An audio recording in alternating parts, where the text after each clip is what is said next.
히브리서 10장 22절에서부터 25절까지 같이 읽도록 하겠습니다. 같이 읽습니다. 우리가 마음의 뿌림을 받아 악한 양심으로부터 벗어나고 몸은 맑은 물로 씻음을 받았으니 참 마음과 온전한 믿음으로 하나님께 나아가자. 또 약속하신 이는 미쁘시니 우리가 믿는 도리의 소망을 움직이지 말며 굳게 잡고 서로 돌아보아 사랑과 선행을 격려하며 모이기를 패하는 어떤 사람들의 습관과 같이 하지 말고 오직 권하여 그날이 가까움을 볼수록 더욱 그리하자. 아멘. 오늘 말씀은 제가 청년부 이 수련회에 이틀 동안에 청년부와 함께 메인으로 함께 나누었던 그 말씀을 여러분과 함께 다시 한 번 더 생각해 보고자 그래서 준비를 해봤습니다. 여러분, 우리는 인생에서 여러 가지 계획을 세우며 삽니다.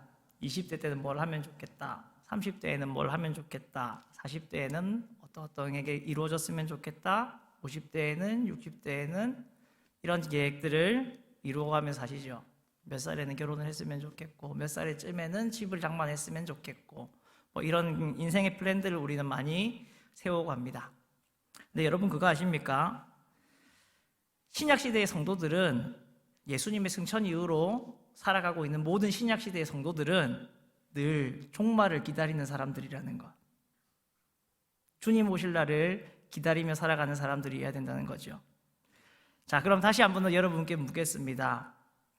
여러분이 지금은 20대는 여기 자리에 없네요.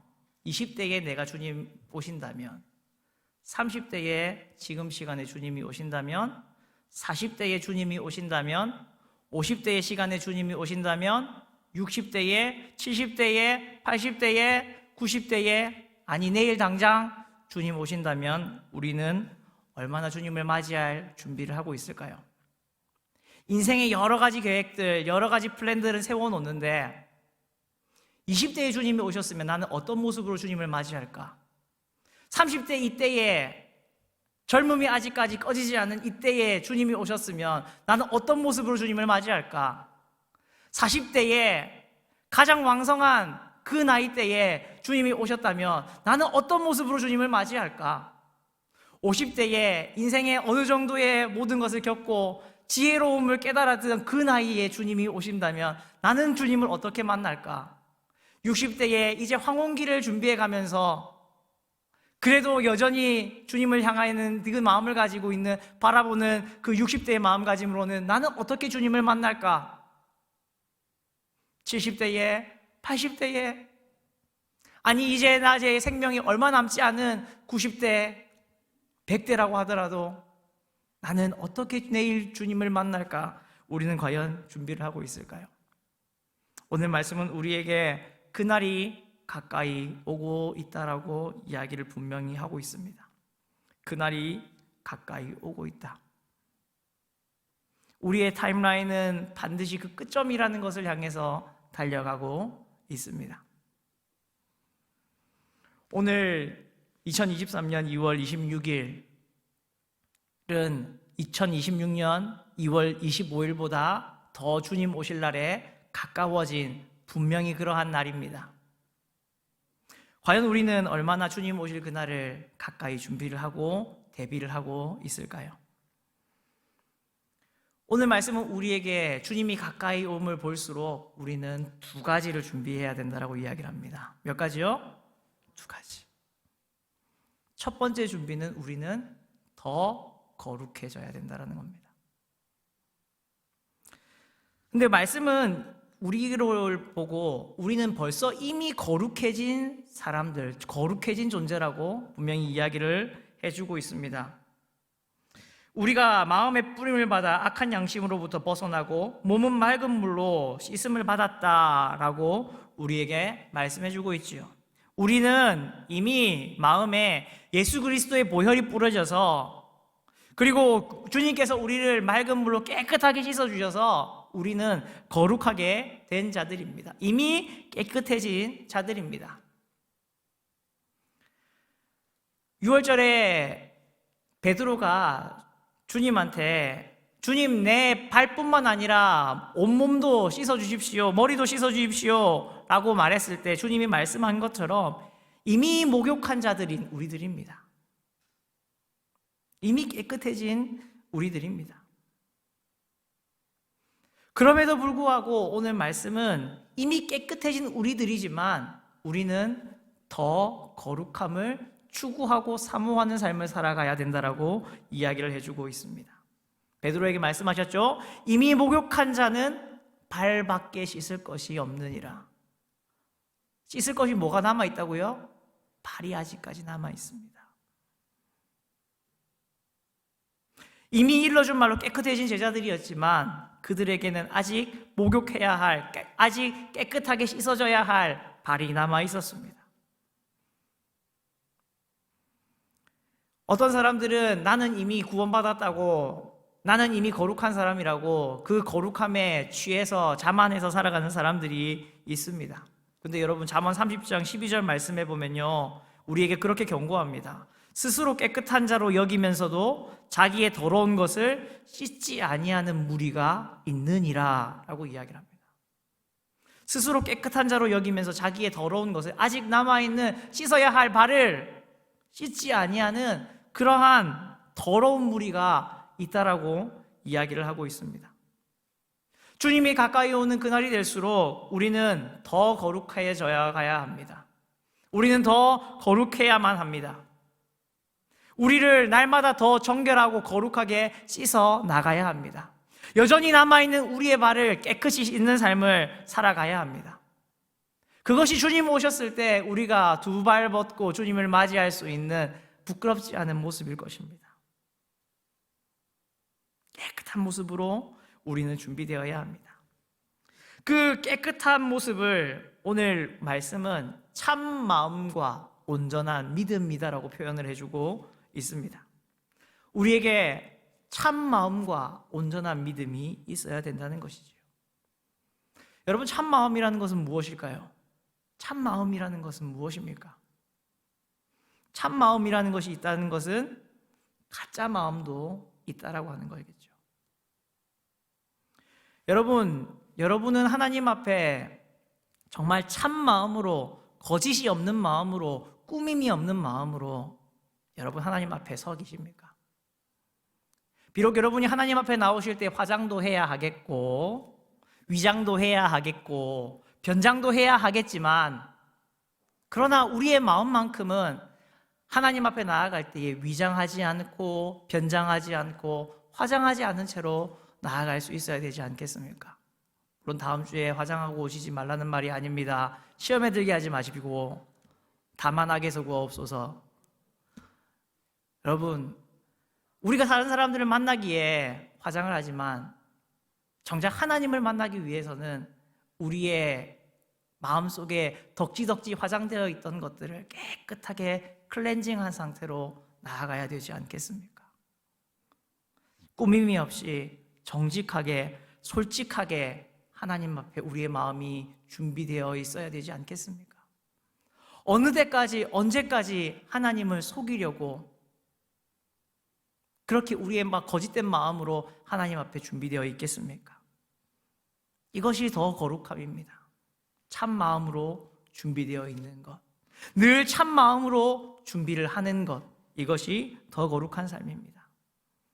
또한 온전한 믿음으로 하나님께 나아가자라고 분명히 이야기를 하고 있습니다. 온전한 믿음을 가지고 하나님 앞에 나아가자.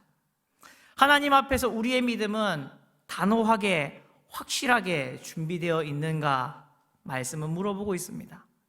이 영어 성경에 보면요, 참 마음과 온전한 믿음으로 하나님께 나아가자라는 표현을 True Heart in Full Assurance of Faith라고 표현을 하고 있습니다. 하나님 앞에서 Full Assurance로 우리의 믿음은 준비되어 있느냐라는 거죠. 확실하게, 단호하게 하나님 앞에 우리의 믿음이 분명하게 준비가 되어 있느냐라는 것을 말씀은 우리에게 묻고 또한 도전을 하고 있습니다. 우리의 믿음이, 우리의 신앙이 하나님 앞에서 주님 오실 그날은 날마다 가까워져 가고 있는데 여전히 요동하고 있고 움직이고 있고 변하고 있다면 우리는 하나님 앞에 이 확실한, 단호히 준비되어 있는 온전한 믿음으로 준비되지 않는 모습일 것입니다. 주님께서 오셨을 때 우리의 믿음을 찾아보시고 요구하실 것입니다. 변하지 않는 순금과 같이 연단된 너의 믿음을 달라라고 우리에게 요구하실 것입니다. 여러분은 그 확실한 믿음, 단호한 그 믿음이 준비되어 있으십니까? 더군다나 이 표현이 참 재밌는데요. In full assurance of faith라고 되어 있습니다. In full assurance of faith. assurance라고 하는 것은 확실함, 단호한 이런 의미도 가지고 있지만, 이재호 권사님 이거 무슨 뜻도 가지고 있죠? assurance. 이재호 권사님? 네. 이게 무슨 뜻도 가지고 있을까요? 권사님 하시는 일. 보험이라는 의미도 가지고 있습니다.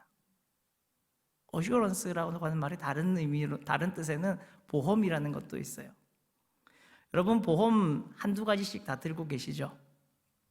어떤 분들은 암보험도 들으실 분도 계실 거고, 실비도 드신 분들도 계실 거고, 같은 보험들이 보험사마다 다 있는데 보장받는 거는 다 다릅니다. 그렇죠? 똑같은 두 사람이 암보험을 든다고 해도 어떤 사람이 든 것과 A라고 하는 사람이 든 것과 B라고 하는 사람이 든 것에 따라서, 쉽게 말하면 어떤 기본과 어떤 특약에 가입을 했느냐에 따라서 그 사람이 나중에 정작 진짜 병이 걸렸을 때 보장받는 게 달라지죠. 그렇죠? 이해 못 하시나요? 청년들은 이해 못 하는 게 이해가 가지만 여기 있는 분들이 그걸 이해 못 하시면 안 되는데. 그렇죠? 제가 암보험을 들었다고 쳐요.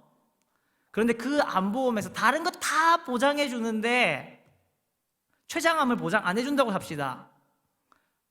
그런 게 이렇게 있을 리는 없겠지만, 그러면 내가 췌장암에 걸렸어요. 그러면 저는 암보험이 있기 때문에 보험을 받을 수 있습니까? 못 받습니까? 당연히 못 받죠. 왜?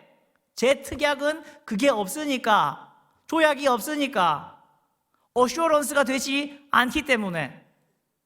그렇죠?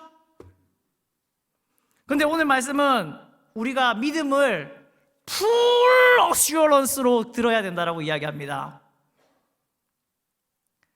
보험을 들 때 특약을 이것저것 요것 그것 다 때려박고 넣는 사람들을 보면서 우리는 야, 보험을 뭐 그렇게 드냐라고 우리는 어리석다라고 이야기하겠지만, 성경 말씀은 우리에게 믿음으로 우리의 삶의 모든 보장을 풀 어슈어런스 해 놓아야 된다라고 이야기하는 겁니다. 우리의 믿음이 우리의 삶의 모든 항목들을, 우리가 넘어질 수 있고 우리가 약해질 수 있고 우리가 부딪힐 수 있고 우리가 쓰러질 수 있고 하는 그 모든 항목들을 다 보증해 줄 수 있도록, 보장해 줄 수 있도록 대비가 되어 있어야 한다는 것입니다. 주님 오실 그날까지. 여러분은 그런 보험 들어 있습니까? 믿음의 보험이 들어 있습니까? 그 믿음의 보험이 여러분의 모든 삶의 영역들을 다 커버해 주고 있습니까? 아니면 아깝다고 그 믿음의 보험을 이 부분 빼고 저 부분 빼고 요것도 빼고, 그래서 정작 내가 넘어지는, 내가 쓰러지는 부분에서는 하나도 그 믿음이 보장해 주지 못하고 보호해 주지 못하는 어리석은 불쌍한 그런 믿음의 삶을 살아가고 계시진 않습니까? 주님이 가까울수록 우리의 믿음의 보험은 어떻게 된다고요? 풀로 넣어야 됩니다. 모든 것이 보증될 수 있도록, 보장될 수 있도록. 보험 하나 들면서도 이 보험이 어떤 걸 보증해주고 보장해주고 이런 것들 여러분 따지고 생각하시고 들시면서, 왜 믿음의 보험은 여러분의 모든 삶의 영역을 커버해 주지 못하도록 그렇게 만들고 계십니까? 이것이 더 거룩해짐입니다.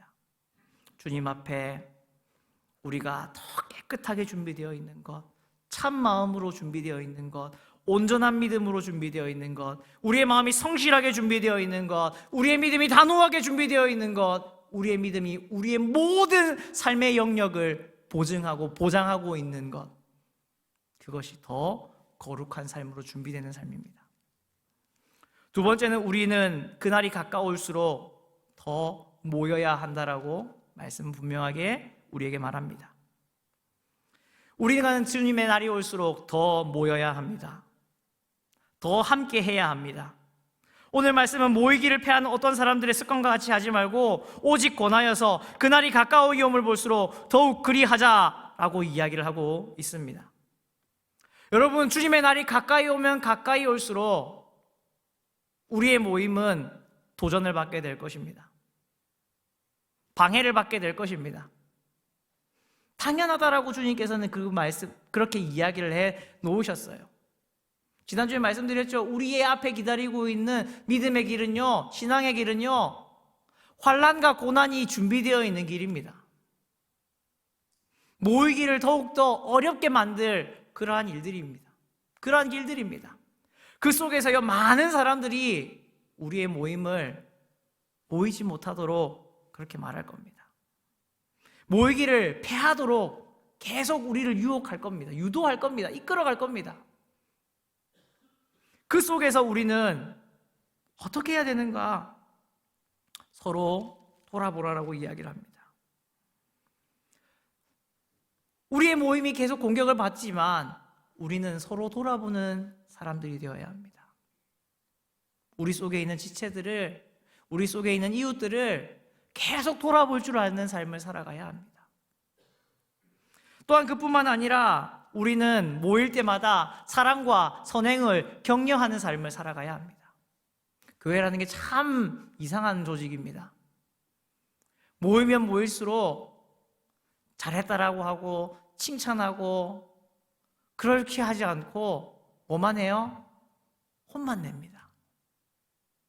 왜 그렇게 믿음생활을 하냐고, 왜 그렇게 믿음 생활을 하냐고, 잘한다는 말을 하진 않고요. 왜 지난주에 청소하는데 안 나왔냐? 왜 지난주 모임에 안 나왔냐?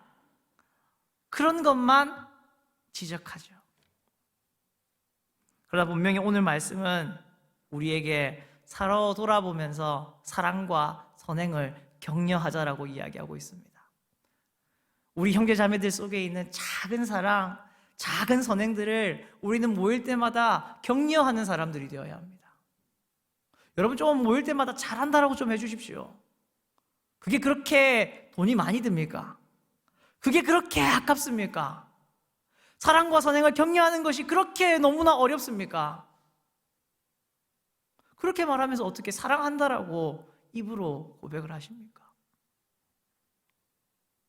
분명히 어떤 집사님의, 어떤 성도님의 모습이 여러분의 기준에 안 찰 수도 있겠죠. 성에 안 찰 수도 있겠죠. 그래서 왜 그렇게 신앙생활 해요라고 말이 여기까지 나올 수는 있겠죠. 그렇지만 한번 꾹 삼키시고 사랑과 선행을 격려하십시오. 그분 속에 있는 작은 예수님 닮은 모습을 칭찬하십시오. 그분의 행하는 작은 선행의 모습을 여러분 기억하시고 칭찬해 주십시오. 우리의 모임은 모일 때마다 이렇게 사랑과 선행이 격려되는 모임이 되어야 합니다. 여러분, 그냥 모이라고 해도요, 이 시대를 따라서 점점 더 모이기가 어려워질 겁니다. 주님이 말씀하신 것처럼요, 마지막 때는요, 불법이 성행해 감으로요, 사람들 사이에서요, 사랑이 식어집니다. 서로 사랑하지 않습니다. 서로 칭찬하지 않습니다. 그렇지만 주님께서는 믿는 성도인 우리들에게, 주님의 제자들인 우리들에게, 주님의 백성인 우리들에게 모일 때마다 칭찬하고 사랑하고 격려하라고 말씀하십니다. 우리의 셀 모임이 그래야 되고요, 우리의 예배가 그렇게 해야 되고요, 우리 해운대 신일교회 모든 크고 작은 모임들이 다 그러해야 합니다. 좀 칭찬 좀 합시다. 잘한다라고 좀 해줍시다. 칭찬하면 교만해져서 안 돼요. 좀 교만해지게 좀 해주세요. 좀 칭찬 좀 해주시고. 괜찮습니다. 말세에 고통나는 때가 분명히 이를 겁니다. 사람들이요, 자기를 사랑하고요, 돈을 사랑하고요, 자랑하고 교만하고 비방하고 부모를 거역하고 감사하지 않고 거룩하지 않고 무정하고 원통함을 풀지 않고 모함하고 절제하지 못하고 사납고 선한 것을 좋아하지 않고 배신하고 조급하고 자만하고 쾌락을 사랑하기를 하나님 사랑하는 것보다 더하는 때가 옵니다. 성경이 그렇게 말했는데 지금 딱이네요. 그렇죠?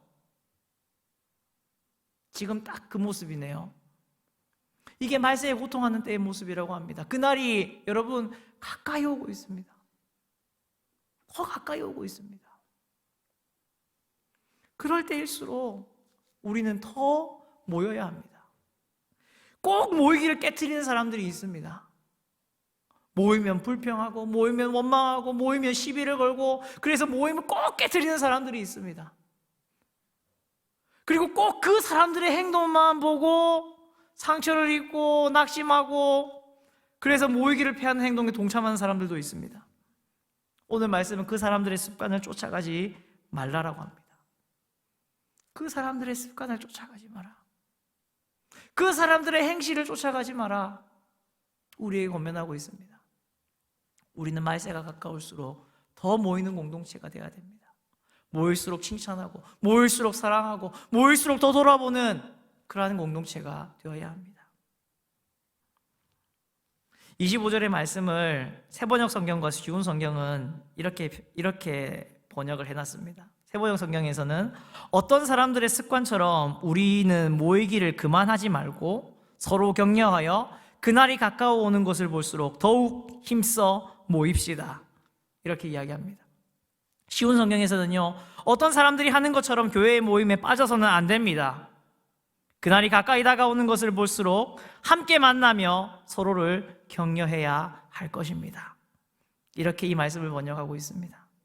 그날이 가까워올수록 모이기를 피하는 사람들, 교회 모임을 빠지고 흩어버리는 그런 사람들, 모이기를 멈추는 사람들, 그 사람들 때문에 나도 시험 들었어, 나도 낙심했어, 그렇게 말하지 마시고 더 모이고 더 예배드리고 더 함께 만나고 더 격려하는 그러한 우리 신일 공동체가 되어야 될 것입니다. 여러분, 그날은 다가오고 있습니다. 주님 오실 그날은 다가오고 있습니다. 당장 오후 예배 끝나고 오시면 여러분은 더 거룩한 모습으로 준비되어 있으십니까? 더 모이기를 힘쓰는 그 모습으로 여러분은 준비되어 있으십니까? 요한계시록의 마지막 말씀에서 주님께서 이렇게 말씀하시거든요. 이것들을 증언하신 이가 이르시되 내가 진실로 속히 오리라. 내가 진실로 속히 오리라. 근데 주님께서는 이 말씀을 딱 여기서만 하시지 않았어요. 계시록 22장에서요 7절에서도 말씀하셨고요 12절에서도 말씀하셨고요 20절 여기에서도 또 말씀하십니다. 내가 속히 올 것이다. 계시록 3장의 셔있는 부분에서도 예수님은 말씀하셨어요. 내가 속히 오리니. 여러분, 성경에서 똑같은 표현이 3번 나오면 굉장히 강조하는 거죠. 굉장히 급하다는 이야기입니다. 그런 이야기를 계시록에서 예수님이 3번 이야기하시고요 마지막에 한 번 더 말하는데 내가 진실로 속히 오리라. 그걸 다시 한 번 더 강조를 하십니다. 속히 올 것이다. 그 말씀에 사도 요한은 아멘 주 예수여 오시옵소서 그렇게 고백했습니다. 우리는 이 사도 요한의 고백처럼 그날을 그날이 다 준비되어 있어서 주님이 이 목사 지금 갈게 했을 때 예 주님 오십시오 할 수 있는 그러한 믿음으로 우리는 준비되어 있습니까? 더 거룩해져야 합니다. 더 모여야 합니다. 그것이 되어 있어야 우리는 마라나타 주님 어서 오시옵소서 그렇게 말할 수 있을 것입니다. 2가지 더 거룩함, 더 모임, 이것이 준비되실 수 있는 사랑하는 우리 성도님들 되실 수 있기를 주님의 이름으로 부탁을 드립니다.